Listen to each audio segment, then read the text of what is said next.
Mhm. Mhm. Okay. You just have to make sure to hit play. Mm-hmm. Mm-hmm. I'm not sure. Oh, there. Oh, Oh, at the It's okay. stage. we are live, folks. We are live. Anyway, We are welcome live. everybody. He's just Okay. sorting out Good the morning. internet. Hello, everybody. Welcome. Welcome to Club Carnivore. And get your dancing shoes on. Get your comfy clothes on. This is Miss Laughlap coming from Edmonton, Alberta, Canada. And here is what you all have been waiting for.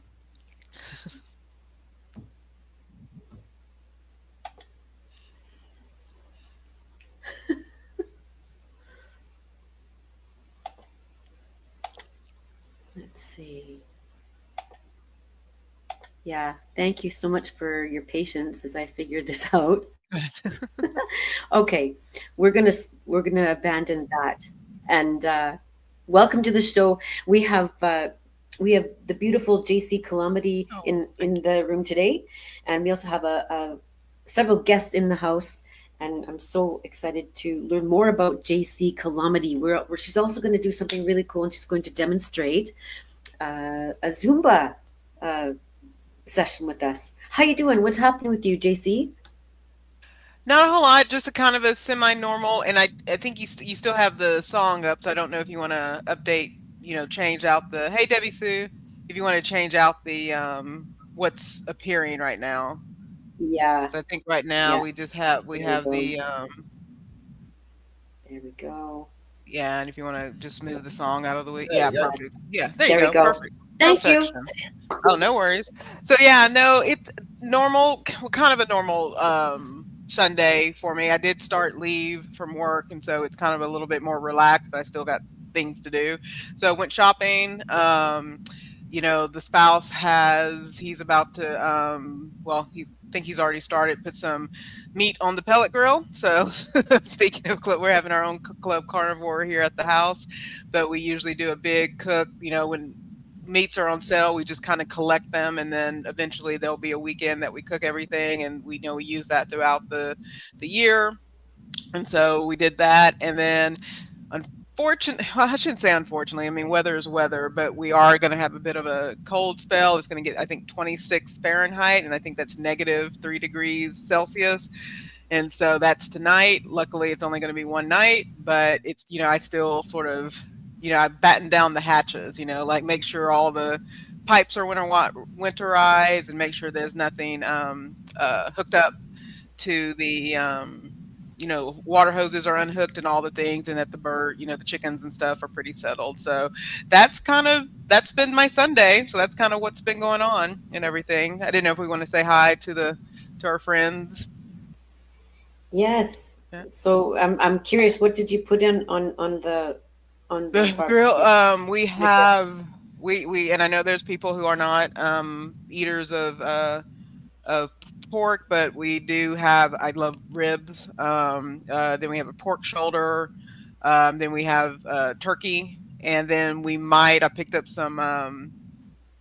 Is it ribeye? Did I pick up some ribeye? We might put that on, or more than likely we'll do the ribeye on the cast iron. So that's kind of what we have on the agenda.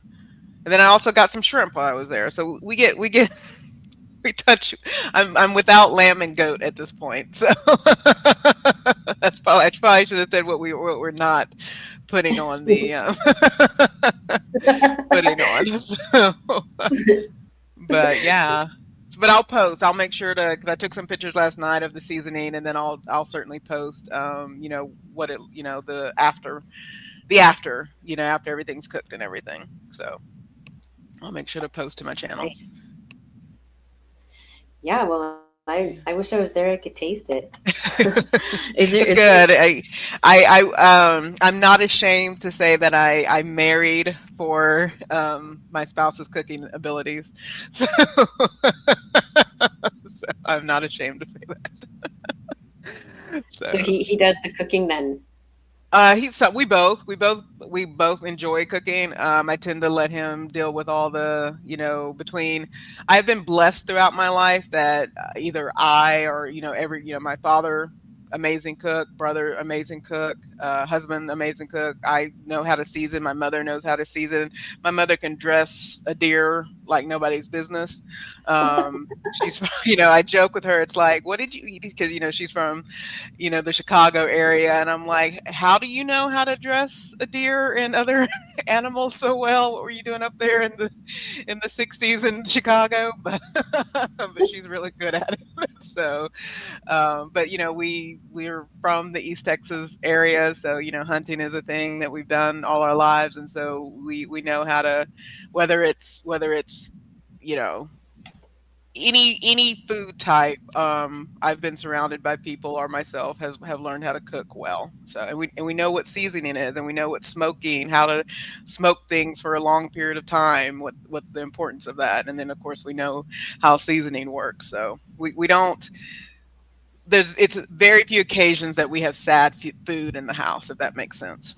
Sad food. That's So funny. yeah. So it's been a good Sunday. Like I said, the sun is out, but it's a teaser because once you step out, it's cold.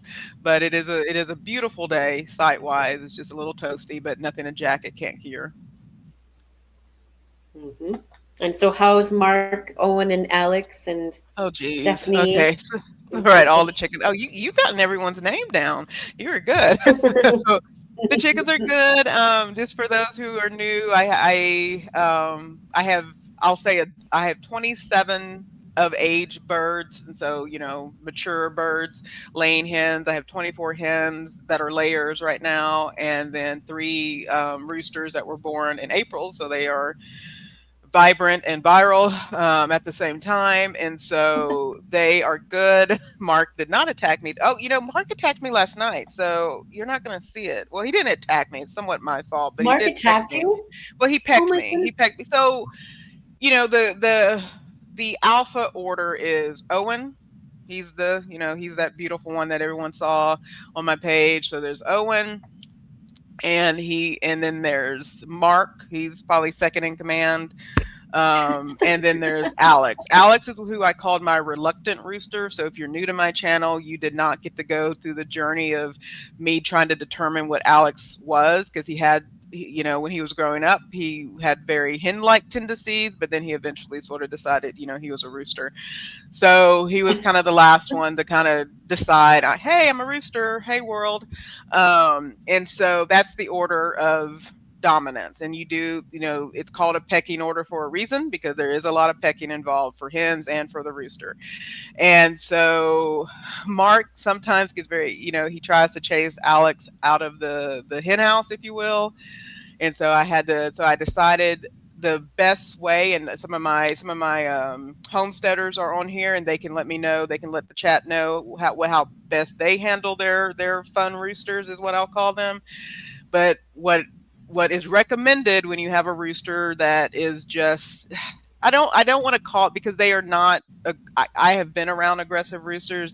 I would not call them these aggressive roosters. They just have personalities. You pick them up and you give them a hug. That's the best way to handle a chicken, is to pick them up and you give them a hug. So I decided to pick Mark up last night and give him a hug, and then he turned around and then he pecked my he pecked my hand. But I still love him. But Mark is good. Mark is Mark. And then Alex, like I said, they're all beautiful. And then Stephanie is getting her feathers back. Chickens go through a molting season. Usually it doesn't have to be the fall, winter, but typically it's going to be, as we leave September through December, you get chickens go into a molting period where they're basically it's mainly the hens. Roosters, I think, can do it, but it's mainly my hens. My roosters are, again, they were just born in April, so they wouldn't. Usually it's the second year that most of them go through a molt, chickens. And so, they basically, they lose their feathers. It can be intense. You can literally walk outside and then see a chicken, and it's like, should you be at the grocery store? Should you be in my chicken? Because you will walk out and just see a bare skinned hen. It's very sad. It's very Oh, it looks awful. a And you little just have to love. alarming. Yeah, you just have to love on them a little bit extra. Oh no, they're like Mark for the chicken. Oh, we're gonna do chicken and dumpling. If I ever go there, it's gonna be chicken and dumpling. You gotta honor with a wonderful meal.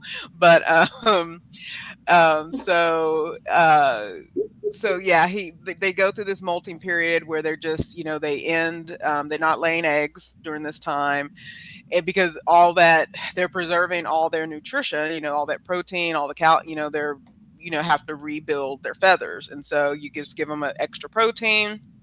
Protein's important for everyone, right? And so you just give them a lot of extra protein through their food and things like that. Sometimes I'll give them some mealworms, and then they grow the feathers back. It's really fascinating to watch the feathers come back in. It can be sensitive depending on where the feathers that they've lost are. That whole process of growing the feather back in, it can be a little bit sensitive to them. So you just have to love on them a little bit extra. Tell them they're beautiful, even though they look ready for the ready for the plate, but you do have to just give them extra love during this time. But yeah, they're doing good. The 4 babies that were born November, they were born between November 12th and the 11th through the 13th. They are at 4 weeks now, heading into week 5, and they're definitely showing themselves. I'm pretty confident I have a rooster in that bunch, as much as I needed them all to be hens. But I'm pretty confident there's a reason. And I'll deal with the what I need to do about having more roosters than hens, because you want to keep for a good balance, if you will, in the community. You want to keep a ratio between 1 rooster to every 10 hens. I'm like about, for my laying hens, I'm about 1 to 8, and it's not an impossible society, but it can get a bit intense. Like, again, I'll let y'all can, well, yeah, you can Google rooster habits safely, I believe. Just, use the right words, use the, poultry, put poultry in front of it. But, roosters they have a very good life, is what I'll say in that respect. And they need lots of hens to, you know, let themselves be roosters, is what I'll say. They need as many hens as you can spare. So, so They because you can don't want, handle yeah, they can, you don't want any one hen over, and they do have their favorites, but you don't want them to, you don't want them to overburden the hens, is what I'll say. So, because they so can do yeah. that. They can, and they can cause. They even make aprons, like you can put on the hen, so that their backs don't get so scratch up. But they can get pretty intense. Let's see. So, yeah, I don't know what the question is. Yeah, Would it be wise to invite Lizzo over for dinner with grocery prices so high? yeah, I don't know. So, That's a question for Lizzo. She can afford it, but that would be a question for Lizzo, I think. So yeah. so what's a typical day for you? So for everybody who's joined us, the lovely JC Calamity is going to be showing us a demonstration of Zumba. Oh, So that's something we'll be doing. But I did want yeah, to, and I'm really excited to do that. I've got my workout clothes on, nice. and but I did wanted to tell everybody, to let you all know that we have something in common. All three of us on Yes. stage here, we all have something in common. Um, do you want to touch on that, George? George, Sure. George, good Oh yeah, enough. George. Yeah. What do we all have in common that we know of? You caught me completely by surprise here, Nikki. Unless it's a Oh, friendship with, okay. You know what? unless it's a friendship Um, with Joe, and I'm not sure, to be honest with you. Uh, it starts with the D. Starts with a D. But we are all survivors, and we have oh, diabetes. diabetes. Yes, sorry, of Yeah. course. Yeah, yeah. I Um, should know that. Yeah, except for yeah. George. But we're yeah, we're in a slightly different camp because I was a type 2 diabetic, and I know that you're type 1, Nikki. So I don't know JC's history of diabetes, but yeah, I can confirm I was a type 2 diabetic. Yeah. Right. And so sorry, I thought you knew, but the Oh, JC Calamity is also type 1, and so type one. my Oh, okay. curiosity Yeah. is, Yeah. what we all can learn from each other in spaces like this, because sometimes people, you know could really benefit from just being in community of, yay, what's it like for Absolutely, you, yeah. or what's I your agree. story? I And totally agree. Yeah. um, not that we need to identify ourselves as that, but it's just really nice to meet people. So I thank you so much for joining us. Um, Oh yes, yeah. did you want to do you want to say anything about that? Add on to that, or of your experience with type 1 Sure. diabetes? Yeah, I would love to talk about it. And I can't say when this transition. I was diagnosed with type 1 diabetes when I was 14. It's funny, my sister's here, and she was actually retelling the story of the day of my diagnosis and the kind of the lead up to the diagnosis. But I was diagnosed when I was 14 years old. So, everybody reflect on themselves at the age of, 14, and what that might be, what might that have looked like, knowing what we, even if it's, baseline about diabetes, right, in general, knowing what that might have been like. But I was at the prime of what it is to be a teenager. I ran track. I was, in the top of my class, all the things. And then it was one of those weeks in which things got weird. I don't even know that I remember the thirst aspect of it or anything like that. I feel like that might have been a symptom of, being overly thirsty, and then of course having to go to the bathroom, things like that.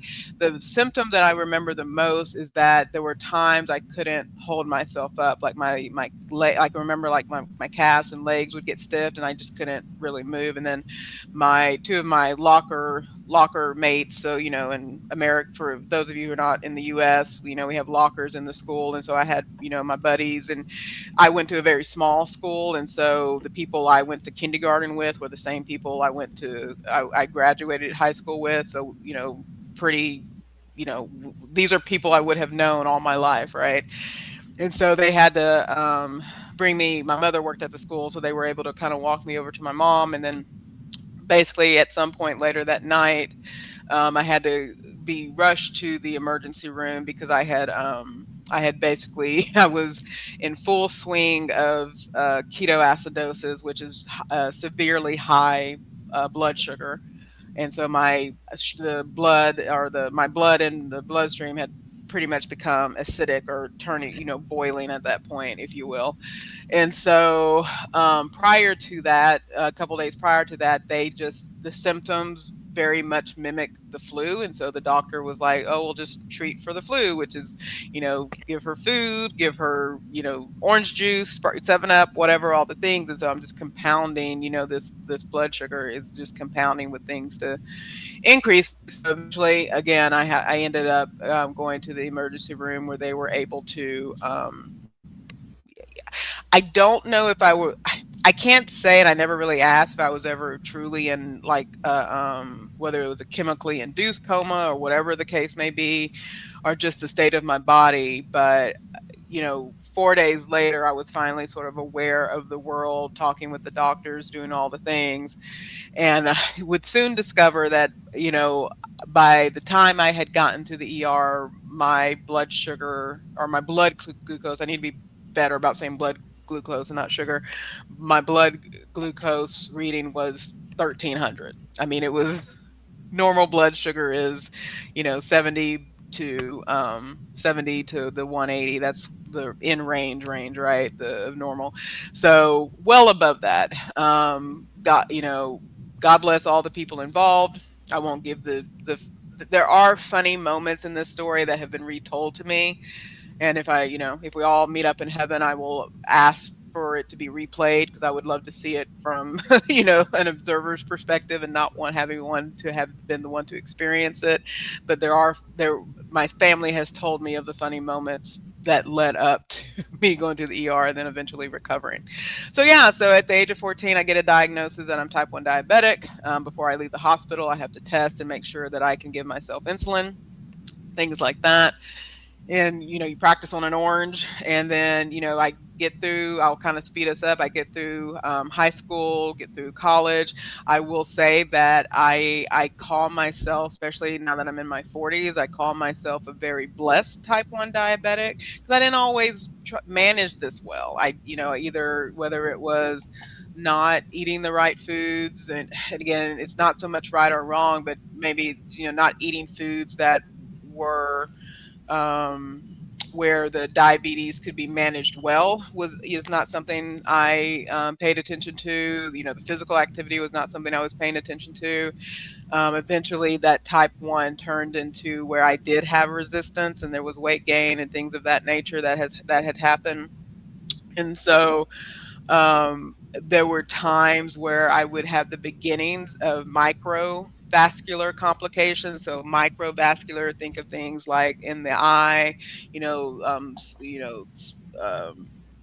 the oh gosh, signs of like the retinopathy and things of that nature. But anytime I would get that sort of, oh, we need to watch this eye, I would make sure that I got my blood sugars, and I would kind of make sure that I was checking my blood glucose, and then I would reduce those symptoms.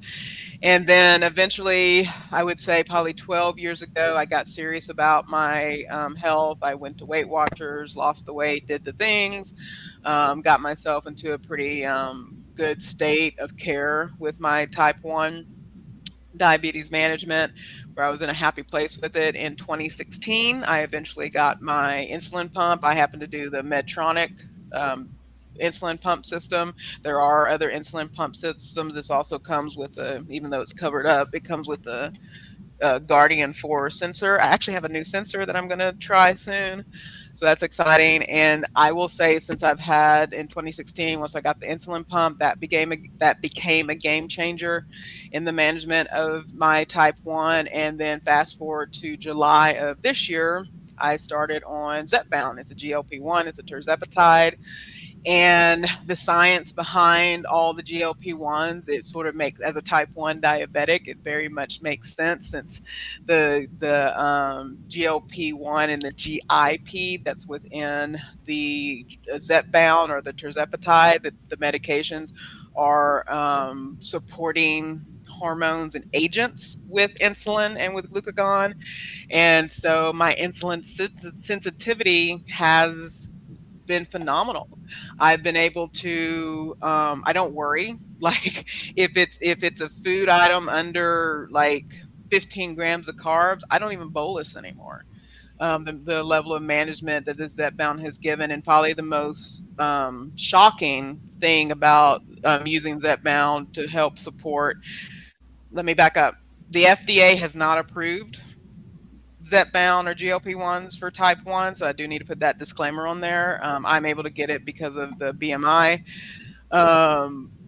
But from July to present, I've been able to reduce my total daily insulin use by over 50%. Wow. Like, and a monetary example of this is, I usually get my 90-day supply of insulin. I usually get 7 vials. So from my order in September, I got 7 vials for that order. I still have 5 vials from that order in the fridge, and I just opened the 6th one a week ago. Wow. So So that's how do you feel? Yeah. How do I feel? Like, absolutely amazing. The amount of energy I have, the amount of, I don't have to, and I know, because Nikki, how long have you were recently diagnosed? Like within the last, 3 years or less than that? Yeah, about 2.5 years. It's about 30 2.5 years. months. Do you use a pump, or do you use pens, or what do you use? I use pens, and then I have Pens. the CDM here. CGM. So, I mean, the line on my CGM, well, there are moments, trust me, there are moments, and we hopefully we get a chance to talk about that. But I mean, I'm in range 100% most days. I mean, again, there are days, especially when I have to change out my insulin and all like that, it kind of goes nuts. Or if I get overly excited, and if I eat pizza, if I don't eat a protein heavy carb, then of course it might spike. But how I feel, I can quite literally say, for the first time in my 30 plus years of being a type 1 diabetic, I don't think about my diabetes. I don't think about it anymore. I know it's there, but I don't think about it.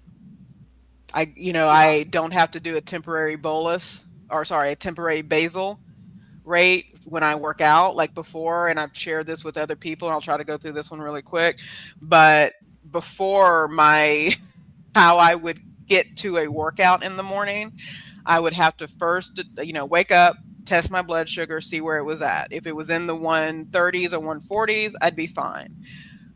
Because there's almost a 1-to-1 ratio between units of your your glucose dropping based on the number of minutes that you're working out. So if I did a 15-minute walk, I could anticipate my blood glucose lowering by that same 15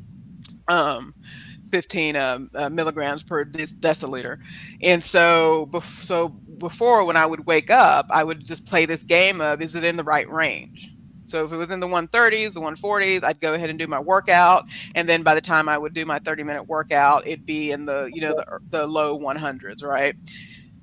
But then if I was 100 when I worked out, I'd have to make the decision, okay, do I want to do a temporary basal for 2 hours, get my glucose up just so that I could work out? Or do I want to eat something so I could get my glucose up so it could cover me through the workout? That was literally like the decision making involved just to work out in the morning was absolutely ridiculous. Since I've been on the Zepbound, it stabilizes. Exactly. I can do a 30. It's insane to me how stable it is. I can wake up at 112 or like 98, go do a 30-minute or a 50-minute Zumba, and it's at 116. It only goes to 116. And the fact that it even goes up and doesn't go down. I mean, I don't like the idea that I don't have to plan 2 hours ahead for a workout is insane to me.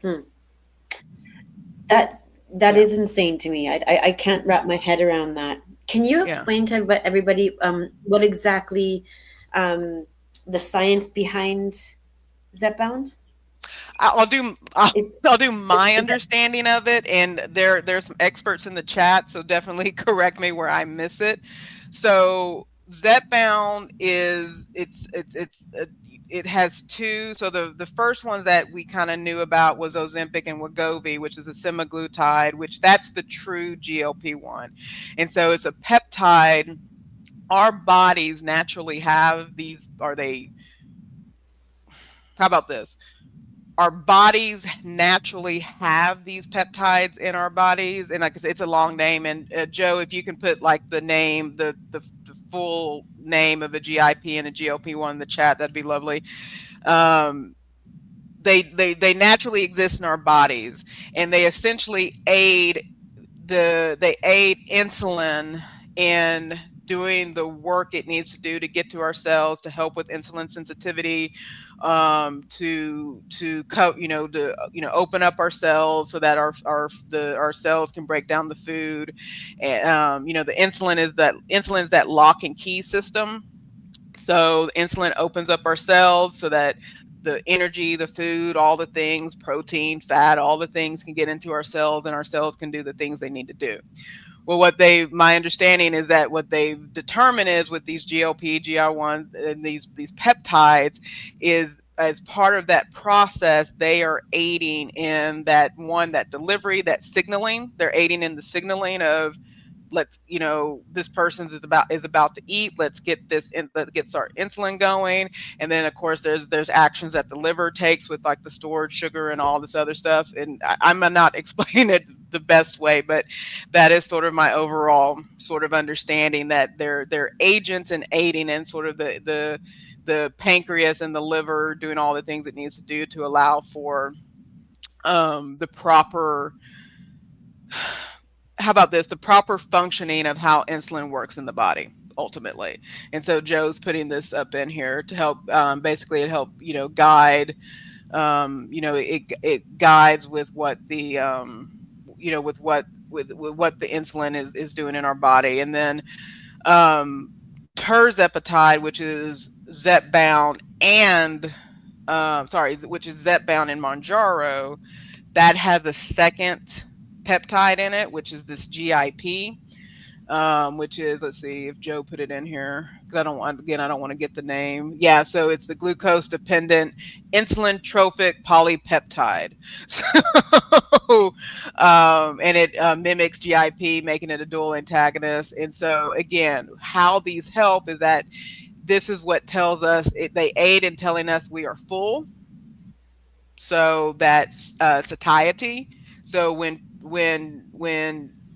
or if our bodies and hormones were functioning normally, when I ate something, that natural sort of GIP that is in our bodies would eventually tell me I'm full, right? So that's one aspect of these drugs.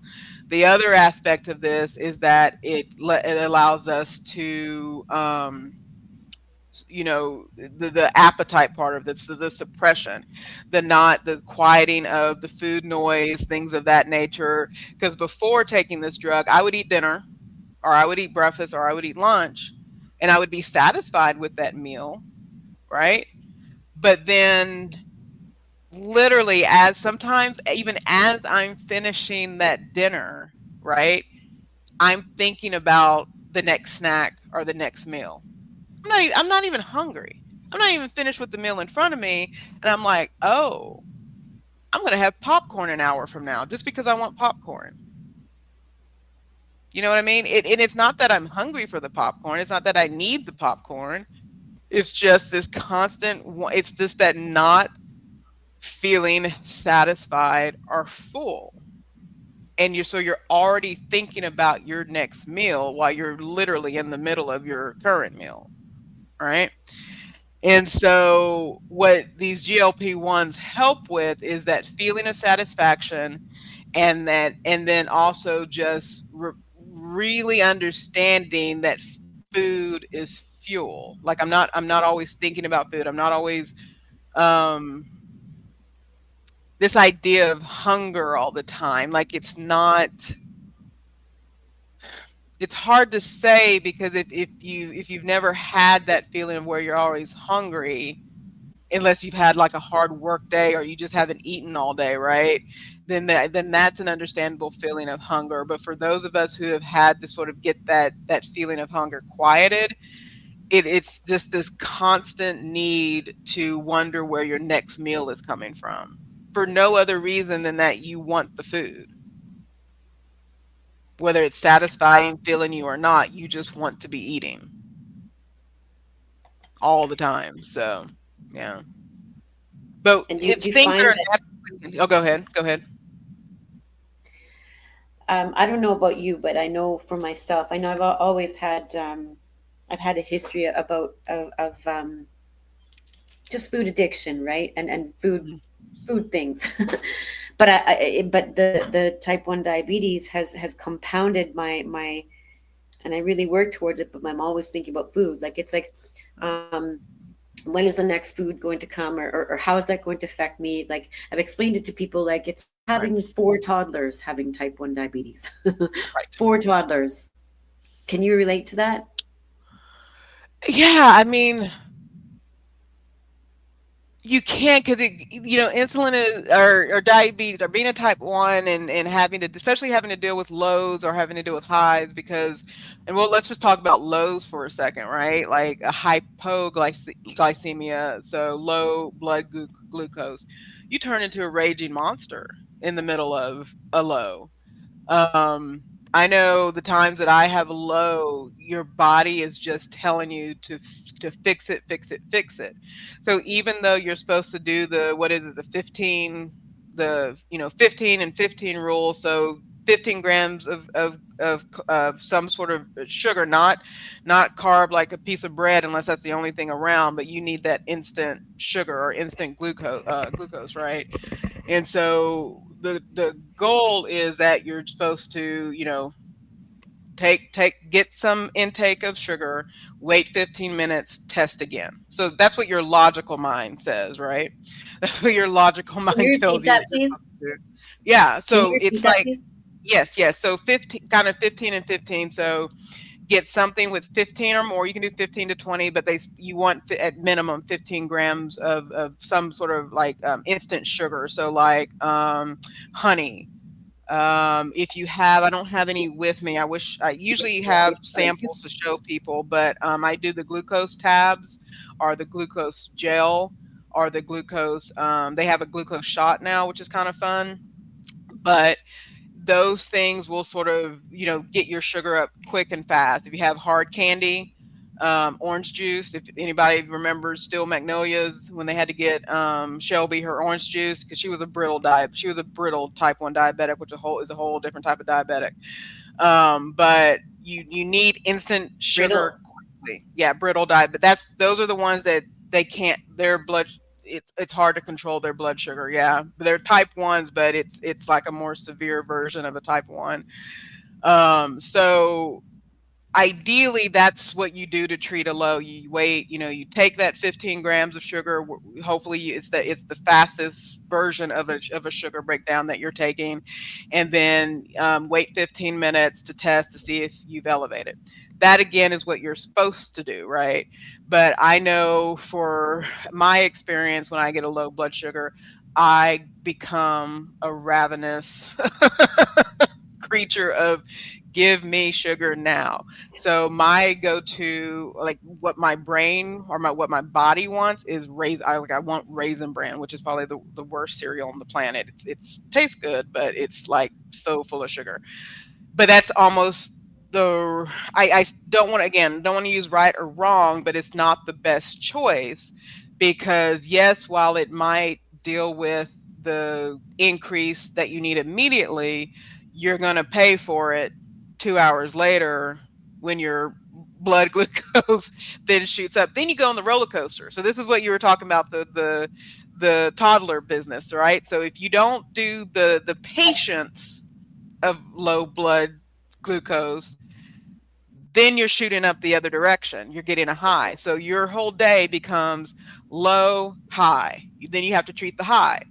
Then you bottom out and go low again. And so your whole day is this. And that does a number on your brain and body. I mean, it Yeah. really throws your brain and body off when you're in that state. And then don't let anybody try to talk to you if you're in a low blood sugar state, because words are coming at you and and you're like, I And want to help you, right? Yeah, like, yeah, what is it? The peanut parents, the everyone sounds like a robot. yes. Well, You know, it's the weirdest state of being. And then again, yeah, your body just becomes just this ravenous creature. But then I've also noticed, and I've noticed it more since being on Zepbound, when I get highs, the cravings come back. So y'all could probably kind of talk more about, like, 'cause I think I've even jumped in sometimes, just the impact of sugar, complex sugar in the body. But I've noticed, like, if my blood sugar goes above 180 since I've been on this, that's when the cravings show up again. hmm, It's hmm. most fast. Again, I am not a part of any study. It is not currently FDA approved for type 1s. I've not Googled anywhere about sort of, when blood sugar is above or high, how cravings work. I've just noticed it that when my blood goes above 180 or in the 200s, then everything looks good to me. And I want everything. And then once I get that back down under 180, they go away. Just So, again, my experience, I don't know what everyone else has felt. so is that the same when you were without the Zepbound? Are you I seeing the wouldn't same say it things? probably is, but I never noticed. You know what I mean? It's not something I noticed before. Now that I have this that I'm paying attention a little bit better to things, I notice it because I noticed it was coming back, especially early on. I was like, why am I craving something? Like it would be like day 2 after taking my shot, right? Which is usually, I'm not eating anything day. It's hard to eat stuff, right? And then, but I noticed the few times that it went above 180, yeah, there were a couple of moments that I was like, it's like, this is really interesting. And then when it's happened again, it's just something I've just started taking note of. So it's not to say it didn't happen before. I just didn't notice it before, if that makes sense. Because, it was not managed, it was not being managed as well. So yeah.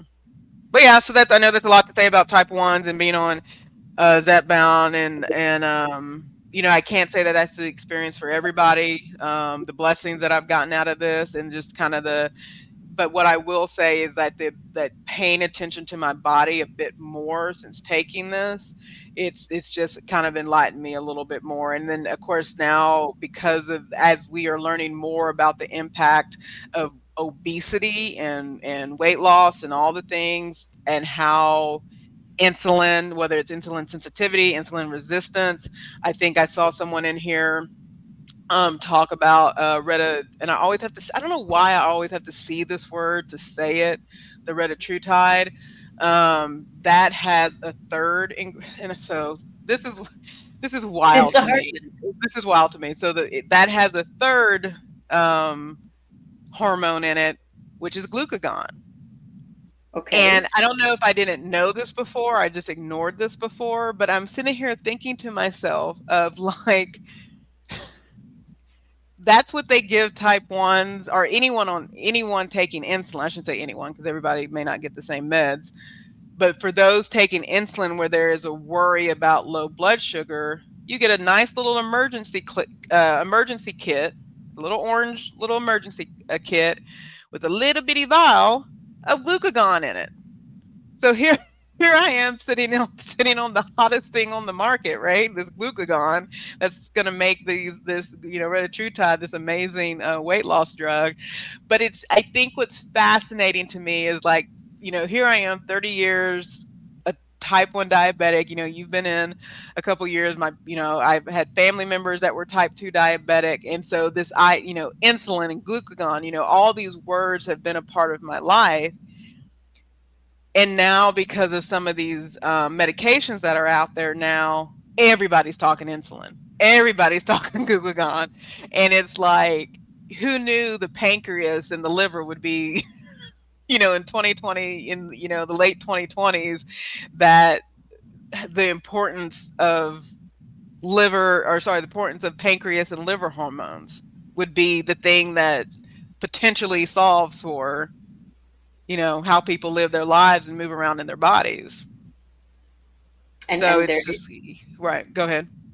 and it's a huge keys to many diseases, not just diabetes, would you say? Correct.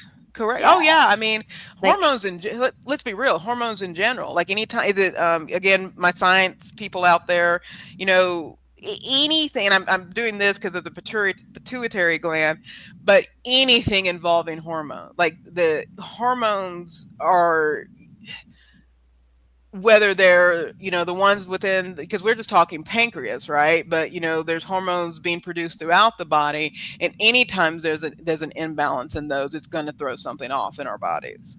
I mean, it's so important. But yeah, the way in which, because I have a friend who's not type 1 or type 2, but because of a surgery they had, it's almost, they're overproducing insulin. So they kind of have the opposite effect of diabetics. And so it's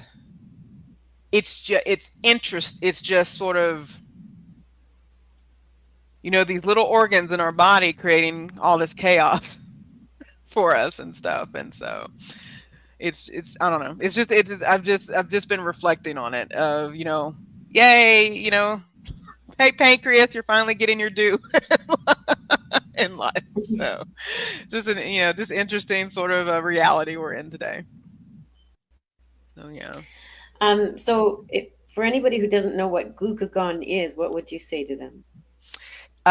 It's so the easiest way to explain glucagon, and I'm gonna do this just so that I can I kind of want to explain where it comes from, and I'll give you all the background, because it'll help make sense of sort of insulin as well.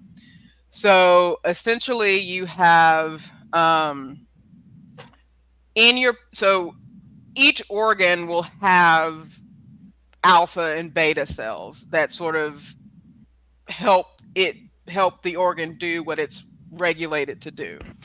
So we've talked about the pancreas, and within the pancreas has alpha and beta cells. So the alpha cells for the pancreas is glucagon. So glucagon is what raises sugar, when glucose is low. So for people who are non-diabetic, your body is already doing this exchange. Like, let's say it's a day that um, you're doing a lot of heavy work either outside or at your job, or it's an intense day and you haven't eaten, you haven't sustained yourself, whatever the case may be. You start feeling that lightheadedness, things of that nature. Well, if it's low, because it could be low blood pressure, but if it's low glucose, then your body will naturally release that glucagon to raise your blood Blood glucose sugar. up. Right. And Right. then the beta cells of the pancreas is insulin.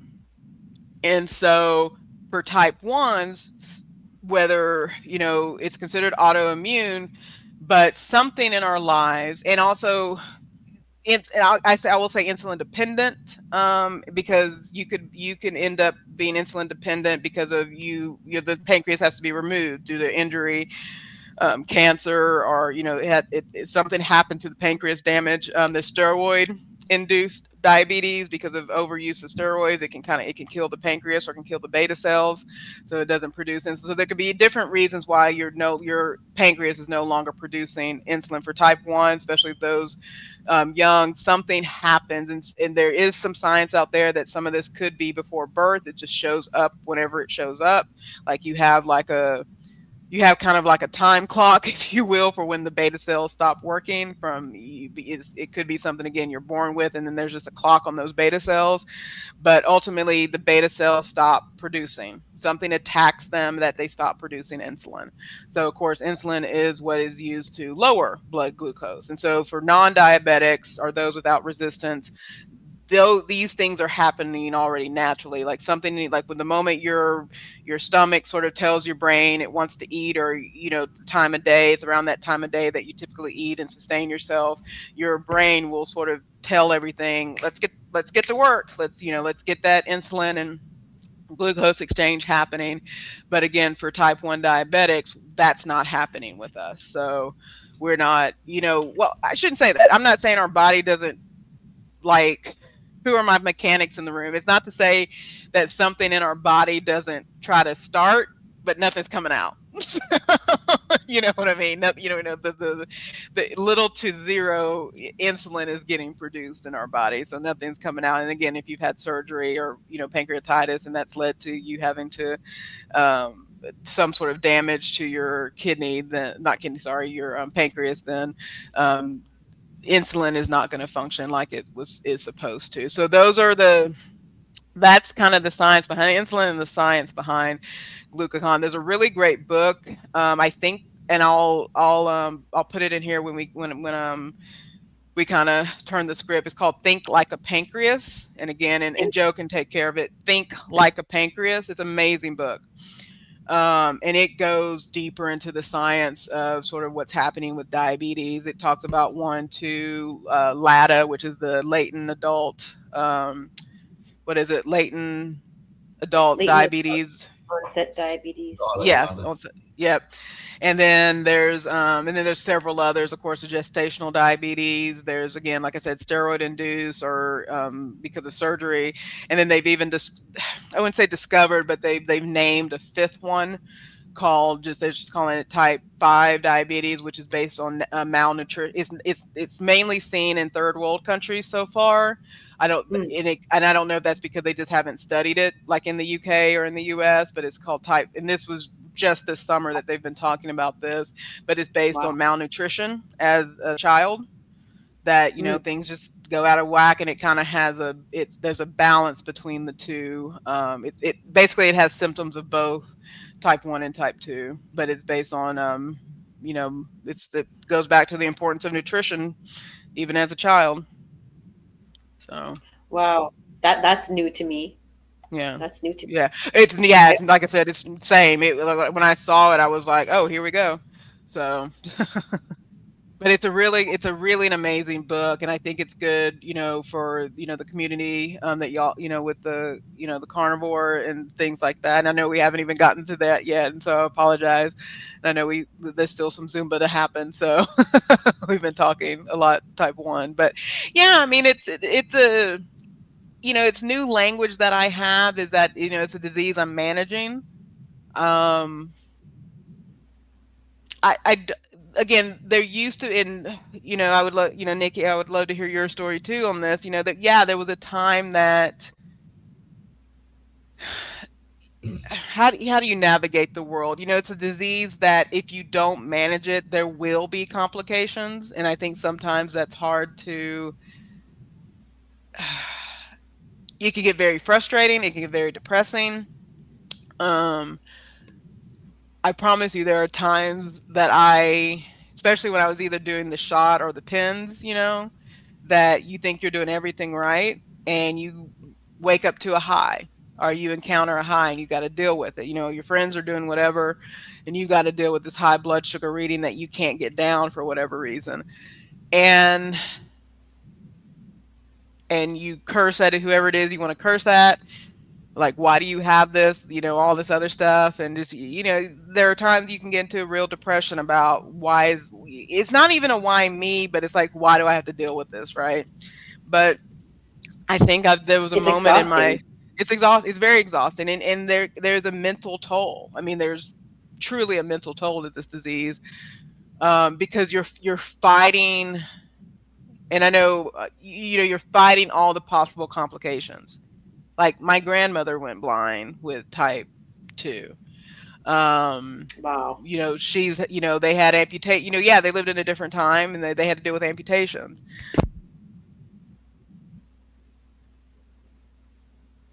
Now you're I can't hear you. There you I can't hear you. Can you hear George? Can I everybody can't hear actually. each other?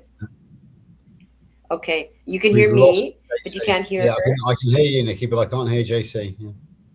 Okay, I can't. So maybe hit mute or something, JC. Okay, so thank you everybody for joining. We're talking about type 1 diabetes. One of the topics that I'm obsessed about, because I have type 1 diabetes, just a baby diabetic, just about 30 months into it, so I know nothing.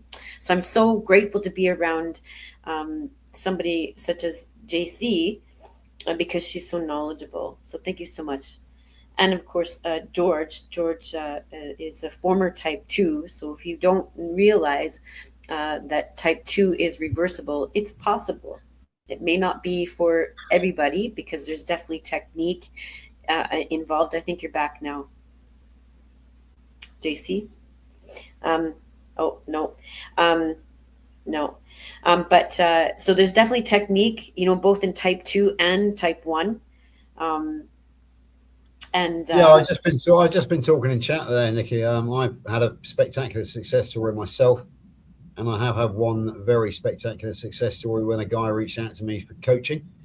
He didn't want to go full carnivore, so we worked out a whole food keto regime, including tomatoes and a few low carb veg, and he actually came out of very dangerously high diabetes, massively dangerously high diabetes, into pre-diabetes within 3 months, and then in 3 months' time after that, he was completely out of diabetes, and he just could not believe it, and nor could his doctors, to be perfectly honest.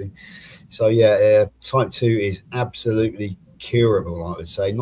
It's not just possible to put it in remission.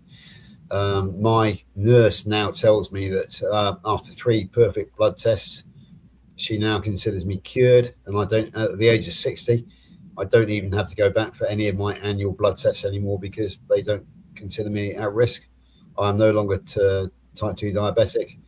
I'm no longer on their danger list at the age of 60. Like I said earlier, I now actually weigh the same as I did on my 18th birthday. So I've lost 120 pounds, and I have very low HbA1c, very low triglycerides. I lost 10 inches off my waist. And all of this was against the advice of the doctors, who told me to take metformin and statins, and I threw away the prescriptions. So I don't have a lot of time for our wonderful doctors, I'm afraid. But I do have time for our nurses, because it was a nurse who advised me to cut down the carbohydrates, not a doctor. So anyway, that's my very brief story. Hopefully JC is back now. Can you test your mic, Kate? I think so. Testing. There we go. Hey. Yes. Yay! And then So I we have lost a question. Nikki's picture for some reason. I don't know why I lost. I see George, but I don't. But that's okay. Y'all can hear me though. Okay, we can hear you. That's okay. We don't need to see me. We can see and hear you. I'm happy with that. There you What was I going to say? Oh, I'm sorry. We have a question here. Let's see. So to George and JC, question. So QQ from Simpson Johns 8777 says, I of course have heard of DM1 and 2, but not DM5. What do they consider type 3 and 4? Okay, I So- know type 3, but I don't know about 4. Yeah, Yeah. just a quick word on Simpson. She is Cynthia. I do know Cynthia, so Cynthia is her actual name. So yeah, hi Cynthia. Thanks for the question. And JC, do you want to go carry on with that? Sure. Yeah, sure. What they're linking it to, so type in both of these terms are kind of unofficial, which I think it's funny that they call it unofficial, but then it's still being used. But 3 is for the impact, the sort of the appearance or the impact of diabetes on cognitive, so like dementia, Alzheimer's, things like that. And then type 4 is they're just indicating like age related. They're saying insulin resistance that is linked to the aging process, not necessarily weight. That there can be some insulin resistance that happens as we get older, even though that you may not have a weight issue. So. Yeah, there is another one which I've heard for 3 is definitely the Alzheimer's, but I've heard 4 referred to under the PCOS, polycystic ovarian syndrome as well. Right. Well, and that one, so I know PCOS in and of itself has 4 different stages and then or 4 different types, and then one of those can be linked to PCOS. And so, again, but I think all of these are unofficial until whomever decides to actually give Yeah, them. they are. They're not. Yeah. No doctor would acknowledge them, but they are creeping in. And the ladder, which you referred to earlier, latent adult diabetes, whatever. I think we have a person in our community called Paul Salvatierra. Okay. And he calls it 1.5 diabetes. That's correct. Yep, Yeah, that's 1.5. Yes. It's interesting. So, That's yeah, correct. it's a strange subject. I think I when I talk about myself being a diabetic or former diabetic type 2, I feel like a bit of a fraud because type 2 diabetes doesn't really exist. It's reversible. It's self-inflicted, not deliberately, but it's basically it's because we were educated completely wrong, and we didn't know better. I mean, it's a bit like stabbing yourself with a knife because you don't know that knives are sharp. So that when you're eating all these carbohydrates, you are injuring yourself without even realizing it. And well, I think yeah, I mean, I would agree in that. I think there's a so the self-induced part. I think for me that I think there's a stage can be set, right? There can be circumstances that are internal and circumstances because you can have 2 people eating the same way. One develops type 2 and one doesn't, right? So it becomes sort of for me it all comes down there is still very much the I see bodies as just giant, and I say this with love, giant petri dishes. We're just chemicals and DNA and all the things, and there are inputs and outputs as a result of that, right? And so yes, 100%, depending on sort of what's already in there and then what inputs you put into that, but there's going to be a chemical, there's going to be a reaction, right? Something your body is going to react based on what sort of your structure is. And so I think how I have to do this without getting without having witness, and we can each share this, right? We can each share this sort of frustration, and if only this person in our lives had lived when we were willing to really talk about type 2 diabetes in a way that could do that. Well, the idea of reversal was the treatment, right? Like that's the first thing we try to do, right? And I know that has changed over time, But I can also understand the very sort of reality of a disease. And I can only talk about, I'll talk about the US and I'll bring it just down to Texas, right? In that, you tell any middle-aged person they've got to change their entire life, or else, either or else has to be very real. The why, absolutely, yeah. The why, that why has to be very real, and it also has to be in a way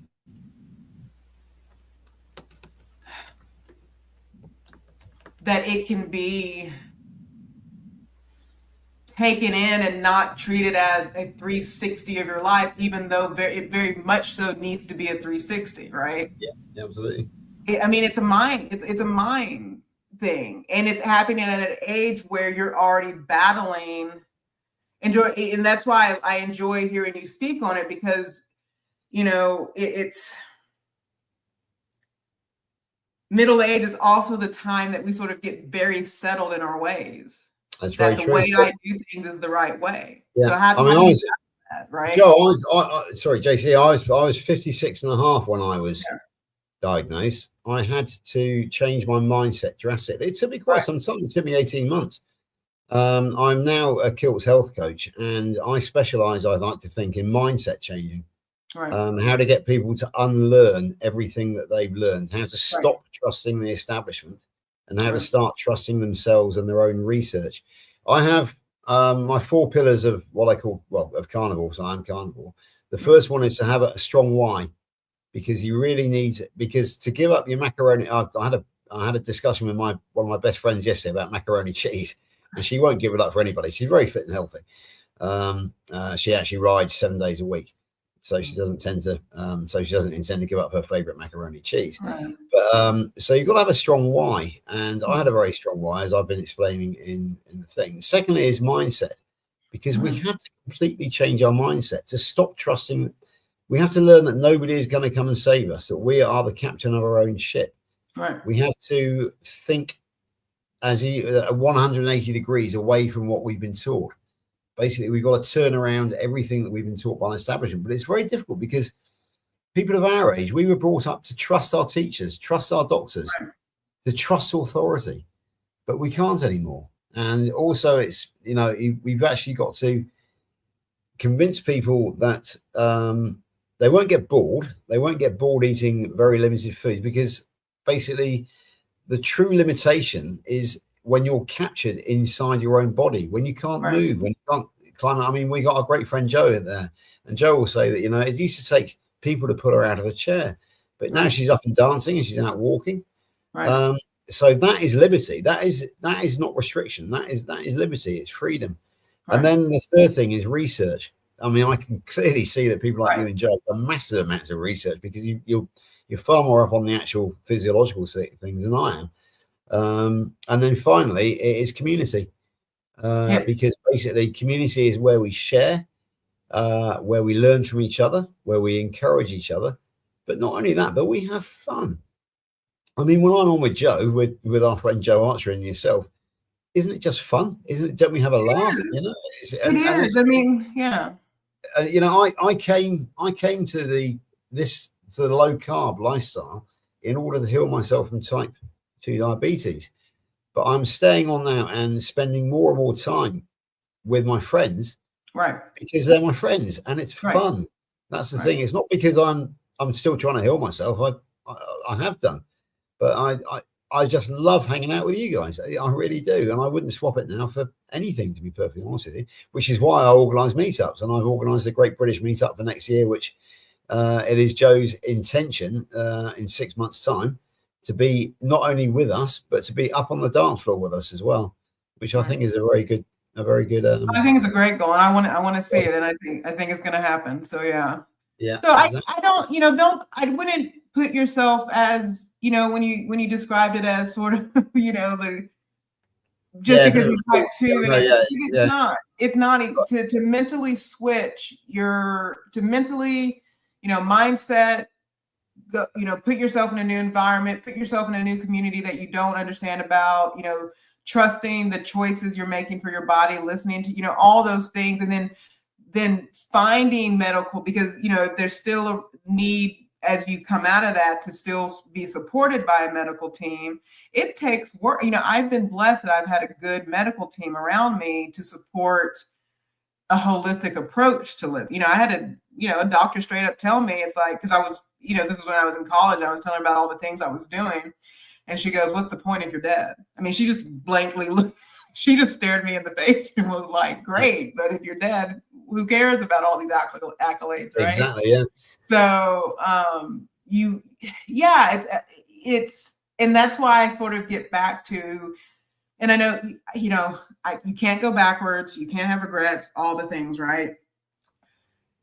But is there frustration sometimes about, had the community been there in the 60s and stuff? And I'm not saying it wasn't, but widespread, that Yeah, exactly. yeah. My mentor and my now great friend is Dr. Kiltz, and we were talking the other day, and he said that sometimes when things go wrong in life, and you have tragedies, that sometimes great things can come of those. We were talking the other day. I picked him up from Heathrow on Monday, and we spent the day together. And he's right, because basically, if I hadn't had type 2 diabetes, if my friends hadn't died around me, I wouldn't be here tonight. Right. I wouldn't be part of this community. I wouldn't be healthy again. And it's kind of, it's a weird thing to say, but the reason I'm here tonight is through tragedy. Right. And I think we've all found each other because we've all gone through some form of tragedy, which is what bonds us together, I think, so tightly, the fact that we've all had to suffer in order to get here. Right. So sometimes when life gives you a good kicking, yeah. It will open a door to you which you weren't expecting. Right. And so that's what I'm saying. The point, I'm not being happy that we come through tragedy, but what I am saying is that sometimes when you are hopeless, when life appears to have nothing for you, that is the time when the doors can open for you. And yeah. I think, as I was saying earlier in the chat, I wake up with a gratitude attitude every morning now, because 100%. You have to. So many of my friends will never see another sunrise because they've died. So my wife Lainey gets really annoyed with me with this, because the first song I listen to every morning is "Morning Has Broken" by Cat Stevens. Oh, wow. It's how I show gratitude to the new morning. And we've just got a wonderful lady called Barbara from Grandma's Crochet Corner, who has just launched herself into the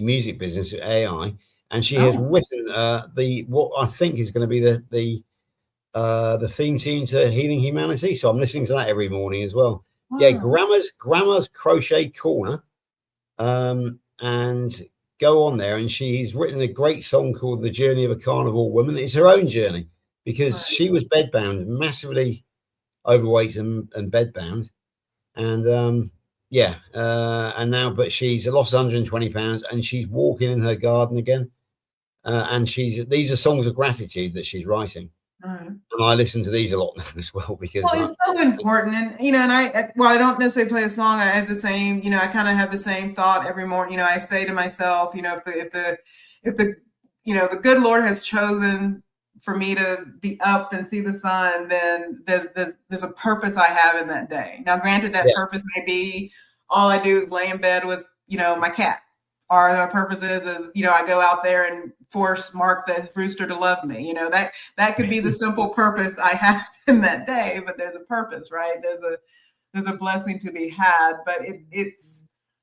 will tragedy, it's that whole out of pressure comes a diamond, right? Even though diamond is not the most precious jewel on the planet, but that's the phrase we use, right?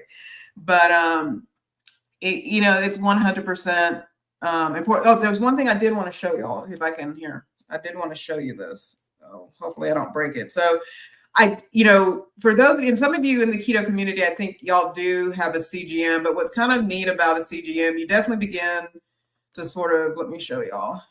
But I really don't know. I know you'll let Joe know where she landed in the in the carnivore sort of spectrum. I eat the foods, you know, if you know, I have a vegetable garden, I eat my vegetables.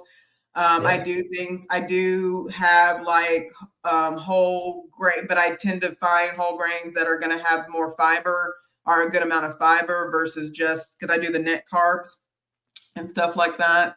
So net carbs, you know, my understanding, and again, I know y'all talk about them here, is, you know, total carbs minus fiber minus sugar alcohols. But I do try to tend to do my barleys, you know, things. Barley is a very happy grain for me. And then I do, when I make pizza dough, I tend to do either whole wheat or semolina flour or doppio flour, which has higher amounts of protein than it does. What do I want to say here? Then it has higher amounts of protein and high amounts of fiber. But I don't know if y'all can see it. I know it's going to time out, but this shows me kind of my 30-day average of how much insulin I'm taking. So like I said, 6 or 7 months ago, my total daily dose was about 47 units of insulin. And I would say in June, prior to starting on my GLP-1, I was doing about anywhere from 88 to 100 units of insulin. But what's even more interesting than that is I was probably my carb intake, because I have to report my carbs for this pump to work. So I'm probably doing this is a 30-day average. And so on average in the last 30 days, it's probably 88 grams of carbs a day is about how many carbs I might get. And that can be from vegetables, that can be from, you know, so. I mean, that's definitely the low carb range, because, you know, I'm not one of these people who says, oh, you've got to have 0 carbs all the time. You know, basically 130 grams or fewer is probably, you're putting yourself into therapeutic carbohydrate restriction at that stage. Because I think the average, I mean, what they're recommending is about 300 plus a day. To get 65% of your nutrition from carbs will mean that you're at 300 plus. So yeah, I'm one of these people who believes that, you know, I'm not a strict carnivore. Well, I'm myself a strict carnivore, but I'm not. I don't look down on those people who want to, you know, include vegetables, some of the vegetables, because at the end of the day, 130 grams of carbs a day or lower puts yourself into therapeutic carbohydrate restriction. So yeah, if that works for you, that's absolutely brilliant. And it's working so far. We'll see how far it works. But you know, so far it's working. Yeah. We'll see. And you know, like I said, that's an average. So some days look different than others and everything. But yeah, I tend, you know, like I said, I have the vegetable garden that we get a lot of things from, and we do the potatoes, we do, you know, greens, we do a lot of greens and corn, stuff like that, or sugar snap peas. I love my sugar snap peas and beans and things. And so, and then we do, you know, I do fruit. We buy a lot of fruit, which is good. So, but I do have to watch out. I do have to be careful, you know. I had some grapes the other day and I didn't bolus for them and it showed up, you know. I do have to watch. Yeah, exactly. Yeah, my friend who taught me about the ketogenic diet, he was a worker on a building site, and he said that his mother was really struggling with her blood sugar because she loved grapes. So she swapped out grapes for cherry tomatoes, and immediately put her blood sugar. But she's still got they're about the same size and pretty much the same effect. But she immediately managed to sort out her blood sugar by swapping out grapes for cherry tomatoes. So yeah, these are the lessons that we learn, really, aren't they? That's the thing. Right. So I didn't know, because I know Nikki said this is usually, I didn't want to make sure time. Did y'all still want to do a Zumba? Like, did y'all really want to do this? I'm going to have to jump off before too long, so I've got to get up very early tomorrow morning. But I'm just wondering where Nikki is, because we need to end the show, really. And exactly. I'm not in a position to end it. I can try to get a message to her to come back in. I don't know if anyone's gotten a message to her. Well, why did she leave? Well, I don't know that she's actually, because someone's still highlighting the chat. So unless that's Nikki's actually back. I think she's going to be back. Here she is. I see something circling. Yeah, exactly. I think she probably just left us to it. I think what I'm going to have to do is go and jump off. If Nikki comes back, then you can go into the Zumba phase. Yeah, let me see if I can try to message her real quick, because like I saw something circling. But Nikki, are you there? No. Can you hear me? Can you hear me? Nikki is here, but she's not Yeah, we can hear you, Nikki. Oh, so look, that's me on the left. I've I put wonder why it's myself not on showing up. stage and there's no video. But anyway, so you can hear me. That's great. So I can be a ghost that's doing Zumba. That would be great. You know, I'm I- there. I've actually reached the time of the evening now, Nikki, where I've actually got to go and get ready for work tomorrow morning. So I've got to be up very early. It's in a few hours' time. So I'm going to say good night. It's been a great pleasure working alongside you tonight, Calam. And well, we will. I'm sure we'll meet again in the future, in the not too distant future.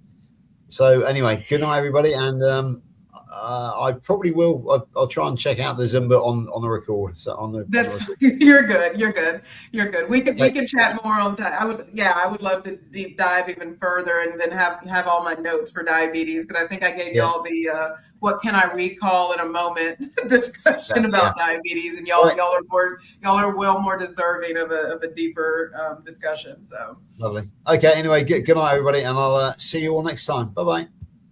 Thank you, George. So let me see. Okay. So there's me on the left. Hey, see? Can you see? We still can't. We can hear you. So as long as we can hear you, you can be a good. I don't know, because Joe suggested try logging off and come back in, but you don't have to do that if everybody's. So it's up to you. I think it's great to see you doing Zumba. That's great. My fear is if I end this stream, like she said, apparently she checked in with. Thank you so much, Joe. It can. So let me. I'll do. Really? Yeah, let me find a fun little video. I'll just do kind of like a fun one that I do. And then. Okay, teacher. We can do that. I'll try to do cues. I'll do my best to do some cues here. Well, we can do this again sometime. So I'll just put you. This is so funny. I think it's kind of comical. There's me on the left. I'm accidentally ghosting you all. I don't know why my video isn't showing up. Yeah, it's so interesting that it's like it is. But it is what it is. It's okay. So let me do a little dance. Okay, so I'll do kind of I don't want to do the Christmas one. I'll do a normal one. So Zumba is just all about having a good time. You know, there are steps, which I don't know that, think salsa, think, and I'm moving away. Hopefully y'all can still hear me. Think salsa, think, I don't even know what I'm trying to say here.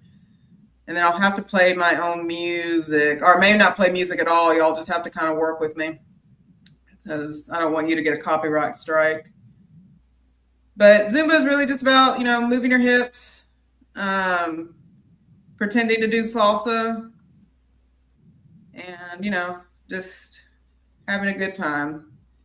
So I will take you through some moves. We won't do a long one. Okay. And then I'll put some music on, because it is better when you can have. What's that? So Joe says, will you move back towards the door so we can see your body movements? Excellent. I am. Once I want to get the music going, and then right. I'll try to I'm trying to kind of find the right spot. We'll do like a few minutes. We won't be here forever. Okay, Simpson John says, I'm ready to be Zumbaing. Yes, get your Zumba hips going and let's go. I'm with you vicariously. I'm ghosting you by accident. I'm sorry. No worries. I don't know how to get my video just. That's never happened before. Yeah, you're good. If there's one thing we know about YouTube is technology can sometimes not be our friend. So yeah, it happens. It can y'all hear this music? No. Let's see. Pump it up. Can y'all hear? Can y'all hear that? Yeah. Okay. Yeah, maybe a little bit louder. Okay, hold on. A little bit louder now. A little bit louder now. This music is she's in my chat, The Boss Way. This music is by her. That's her music? Really? Yep, The Boss Way. For me. Oh, wow. Nice. Okay, here we go. I think I'd like to talk to her. Oh. So just kind of start moving your hips. Get your hips grooving.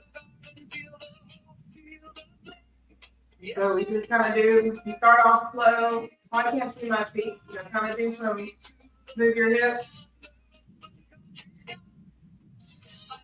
We'll do this a couple of times. Okay. We'll do get the salsa in. Just step out. Just a simple step.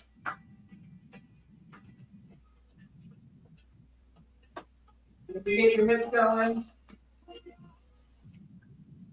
and you want to move. What I like to tell people when they do, pretend your legs start higher. You get your tummy involved. If you accentuate your hips. Here we go.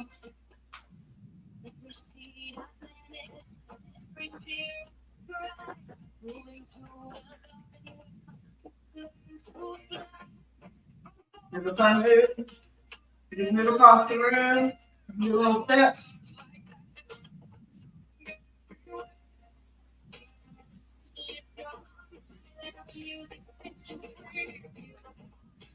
And you can here, you can just do a side step or a grapevine. Just move your hips. You just step it in front. Side step. Side step. And then move your leg. Stay on the same leg.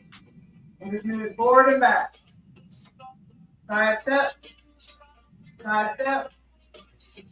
Side step. You can come in a clap.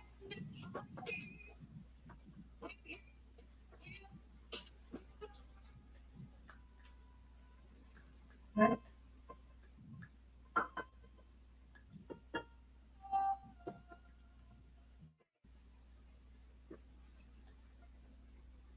Okay. Front and back, same leg. Side step. Side step. Next other leg, front and back. Side step. Side step. And here, just move your legs, just do little quick steps to the left and right. And then just move your hips. Front and back. So nothing too crazy. Side step. Side step. Side step.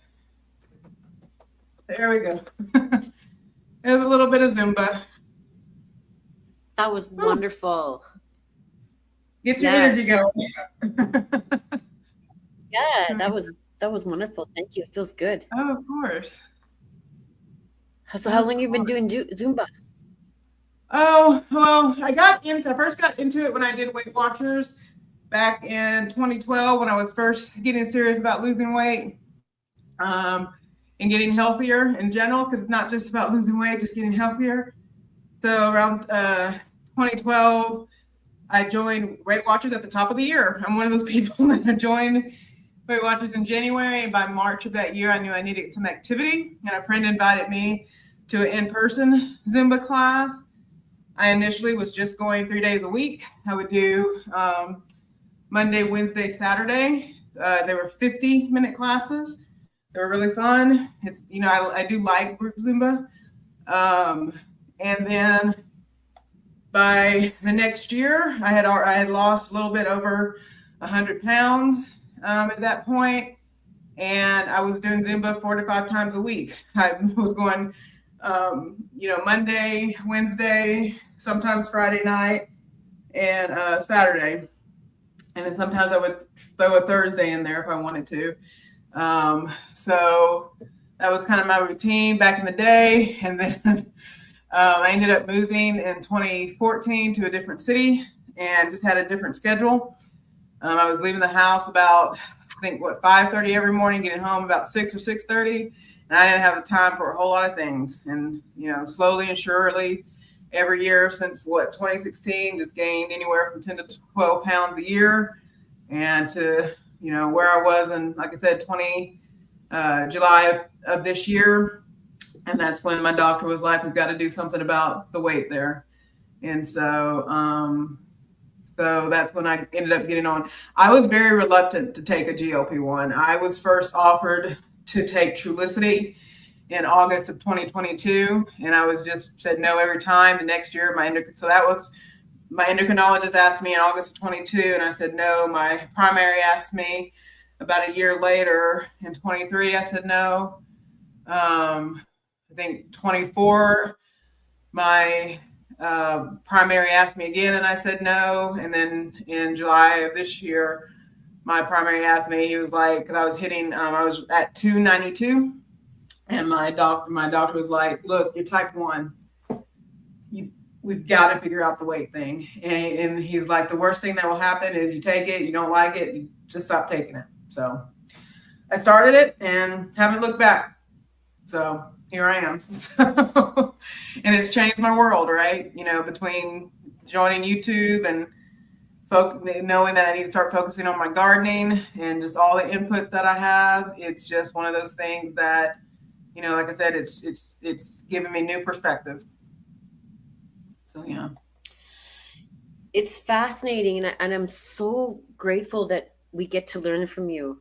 And I'm just gonna drink this in, and when we talk again and you're on the show again, I love to have you on here again as many times as you want, and just to really dive deep into your experience. Yeah. I mean, just, yeah, as best as and I'll be a little bit more prepared on, like I said, the science stuff, but yeah, I would love to do this again and just kind of share and talk, especially type 1 or even just diabetes, and then just kind of, you know, and even your journey, you know, like I said, you know, just kind of, especially you getting it, you know, at a different part of your life, especially as an adult, you know, just the challenges that you've had to face and stuff, especially within the medical industry, just kind of having to talk through things and understand what your options and choices are. So. Yeah, you're just kind of cutting out there, so I didn't hear everything. But yeah, I will share more of my journey later for sure. You know, I originally diagnosed as type 2, and That's so right. that was pretty devastating being without insulin. Yeah, for 6 months, close to 6 months, and I wasted weight at 84 pounds. I'm now 133. So that's Wow. with insulin. But yeah, yeah. Yeah, can you imagine not being without insulin? And this is what I want to know is how come I survived like almost 6 months without insulin? Why didn't I die? Yeah. Like you would be dead, Yeah, I would, right? If you yeah, didn't have your insulin, you'd be especially because had you gotten into the keto prior to the diagnosis or no? Did y'all lose me again? immediately upon diagnosis, I became carnivore. Got I it. became Okay. Yeah, carnivore yeah, immediately. it would be interesting for you to reflect on what 6 months prior looked like, because I'd be curious too. It's like, because I know like sometimes, you know, when I have to unhook this for, you know, to change out my insulin and stuff, and I forget to hook it back up like I did 3 days ago. I mean, my blood sugar spikes pretty quick. So yeah, I'd be curious to kind of if you if you've been able to reflect on what those 6 months, kind of how you were moving and shaking. It'd be interesting to hear. So. Oh, I have pictures. Yeah. I wasn't moving and shaking very good. Yeah, it was it's interesting. I just want to know, like, what do other type 1s figure? Like, what the heck happened? Like, Right. how come I didn't die? Like, Right. how long do you think you would live without insulin? Seriously. What's your Oh, ballpark figure if you didn't have a stitch of insulin? Well, at least I know I was rushed to the hospital at 1300, so I don't know that I would want to push it past that or actually ever experience that again. So, because I couldn't tell you what state of mind I was in at that No, point. So, so yeah. no. So let's just say So when you were I don't want to tempt the angels. How about that? right. So when you were 14, I know I'm so curious. So when you were in DKA, were you vomiting? I don't like, I'll be honest with you, the last memory that I have is we knew we were going to go to the hospital. And I remember going to the bathroom and picking out, well, I had picked out the clothes I was going to wear. I was a big Notre Dame fan, so I had my Notre Dame sweater on. And then I went to go use the bathroom, and that was probably my last memory until there's moments in the hospital that I remember. Like I can remember when my sister and mom would come into the room, like I could feel their presence in the room, But true consciousness, was 4 days after that. So, and that's when the doctor came in, and he was like, "Well, you're a much nicer person than when we met." Oh, It really? changes your brain. Yeah. So being in ketoacidosis changes your brain, and I right, apparently was a different human being. Hmm. So my sister says I was ice cold and passed out. I was not vomiting. Is Dulcia your sister? Yeah, she's my sister. Dulcia 25? Yeah. Oh, well, hello. Nice to meet you. Nice to meet you all. Thank you so much for joining. I'm so fascinated with your story. Yeah, I was the last time I was in DKA, that I nearly died. I was but yeah, I'm very they were pretty surprised that I actually lived too. So but yeah, I still, I just don't know why I didn't die. Like if I wasn't on insulin, unless I was just on unless I was creating just a bit more insulin or C-peptides at that time, I don't know. Yeah, it's I'm possible. still doing my I mean, research. it's possible. Yeah, it's possible you had just enough for what you needed, and then that's all. I mean, that's probably the biggest reality. You had what you needed, and the way I look at it is, she was a drunken sailor. The way to look at it is, I try not to get caught up in that. The best way to move forward is not to get too caught up in that question, right? I'm here. And because if I try to get too caught up in that question, then it can take you to a crazy space. And so the reality is just sort of, you're here and continue to sort of move forward. So yeah. Thank you. Yeah. But it's the curiosity, right? Like, oh sure, it's sure. so curious. Yeah. Yeah. And fascinating, really, how fat healed my brain. Like I literally have physical and mental evidence. It's so fascinating. Right. So if I think we're good. I'm so glad that you joined us today. I mean, I've got some time if you want to hang out. That's great, but I want to respect your time. Everybody else too. Yeah. Well, I wish I could show my face, but yeah, I think we're good. I do need to try to. Speaking of food, I do need to try to grab something because I've had about a protein bar and water, and then I've had some fruit. So I do want to kind of get a good meal in. But no, I think I would love to come. Like I said, I would love to come back and do a bigger deep dive and kind of take this opportunity, to talk more and everything. Oh no, what Joe says, you're here because you're supposed to. Yeah. Yeah, I told it's just amazing. Like ketones don't need insulin. Yeah, that's probably the case. I would agree with that too. Because aren't ketones technically just the byproduct? So that's okay. No, that's okay. Well, ketones jump in when insulin's not there, right? And that's why they make you afraid of ketones, and because this is my understanding now. Anybody in my class, or correct me if I'm wrong. Target Prime Rib, he's my classmate. How you doing? He would know. But the ketones are coming in because they're trying to save you. They're going up when your insulin is down, right? Yeah, I've always, again, So, not this. This may need to be a part two, but I So- need to kind of listen to what y'all are sharing Yeah. more. But keto, for me, ketos have always just been a byproduct. They're not a.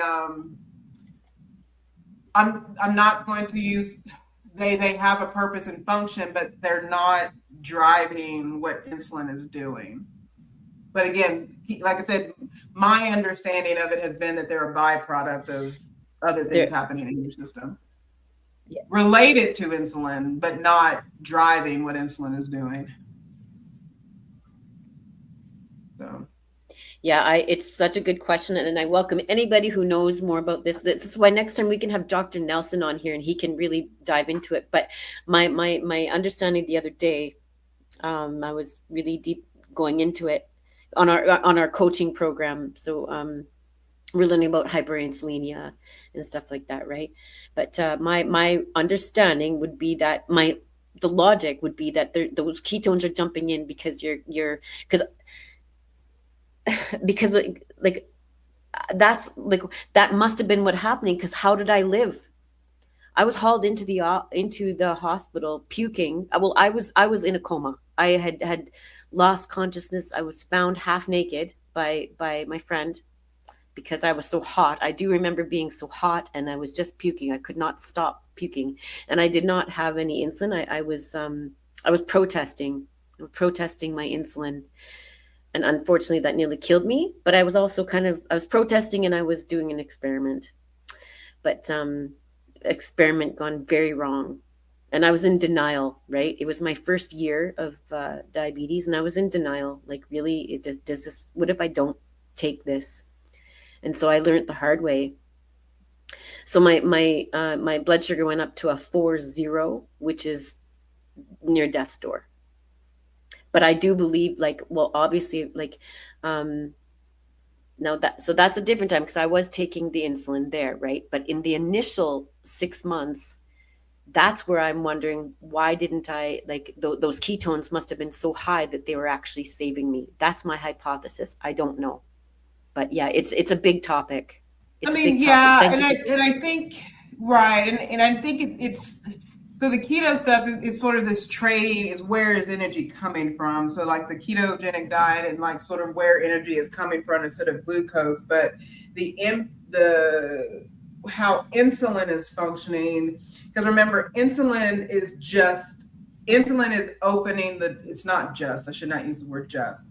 The primary thing insulin is doing is opening up your cells to receive energy, wherever that energy is coming from. Right. So it's not to say whether that's fat, whether that's glucose. Insulin is just letting them in. And that's why there's a buildup in the blood when insulin is not functioning properly. The buildup in the blood happens because things cannot. So imagine imagine you trying to get the world's ocean through a straw. It's going to slow down and create a buildup, but because you're now dealing with what is the basic building blocks of sugar. Have you ever made caramel from scratch? Yep. Yum. Yeah. So I used to work what happens when you make caramel or candy from scratch, and you have sugar boiling at a high temperature. That's basically what's happening to your blood when stored energy cannot get into your cells. And what's happening on the inside of that cell is it's not getting the energy. Great analogy. So the cell is dying, and when the cell dies, the organ dies. So insulin is what unlocks the door to allow that, again, wherever the energy is coming from, whether that's fat, whether that's glucose, whatever, it needs to get to the cells so the cells can be fed. And if the cells aren't fed, the cells die, the organ dies. Mm-hmm. So that's been my understanding of the process. Not to say that it's limited, not to say it's the only understanding, but that, again, in my experience, keto, this. So there's ketogenic, and then there's ketones, and how ketones are a byproduct of something. So it's a little bit different than sort of the ketogenic sort of theory of using fat for energy instead of glucose. But again, I'm not the expert on ketogenics. Yeah, me neither. I appreciate the discussion. I'm the expert of this here. Yeah. And that is where it stops. And that's only based on experience, not a scientific study. So right. You're your own N equals 1. That's what we all say. Correct. Correct. Your N equals 1. Yeah. So I want to thank you for your time. Is there anything else you want to add before we jump off here? I want to thank the audience, whether you came in from my stream or from the Carnivore Club stream. I just want to thank you for listening to me. Thank you for listening to me ramble. Hopefully I stayed on track for the most part. And it's been fun. And, if you're interested to learn more, my channel has been displaying. Feel free to come over. And again, just thank you for the invite, Nikki. I know, I think you were in one of our behind the scenes when I found out you were a type 1, and we're few and far between in the YouTube street. So I think I may have expressed my joy a little bit too extremely to discover another type 1 that's focused on a health journey. So it's been an absolute pleasure getting to know you. And like I said, getting to know this community. And of course, I got to thank Joe and Hardreen as my moderators for bringing this connection together. So I appreciate each and every one of you. Thank you so much. Likewise, thank you, Joe, and thank you everybody who stepped into the show today for adding your energy and your vibe. Remember to feel free to let us know where we can like and subscribe to your channel as well. So pop in your link there. And remember, we're here every Sunday at 3 p.m. Eastern Standard Time. Normally we go an hour, but you know what? I'm into going for a little bit longer too. Today we went an extra time, but that's okay because it was just going so good, right? Like I didn't want to quit. Yeah. No, this is good. I do have to check on the chickens though.